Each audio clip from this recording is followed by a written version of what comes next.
कोकणातील प्रत्येक अपडेट जाणून घेण्यासाठी आजच माझे कोकणच्या सोशल मीडिया प्लॅटफॉर्मला लाईक, फॉलो आणि सबस्क्राईब करा. पाहुयात सविस्तर वृत्त.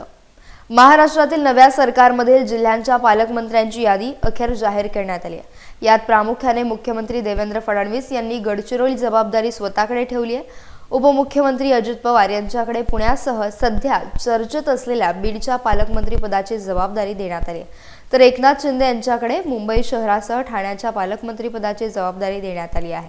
पालकमंत्री पदावरून महायुतीतल्या तीनही मुख्य पक्षांमध्ये रस्सीखेच सुरू असल्याचं दिसून आलं होतं. आपल्यालाच पालकमंत्रीपद मिळावं म्हणून शर्यत आणि त्यातून मग मतभेद असं नाट्य देखील पाहायला मिळालं. तर मुंबई उपनगरचे पालकमंत्री हे आशिष शेलार असणार आहेत.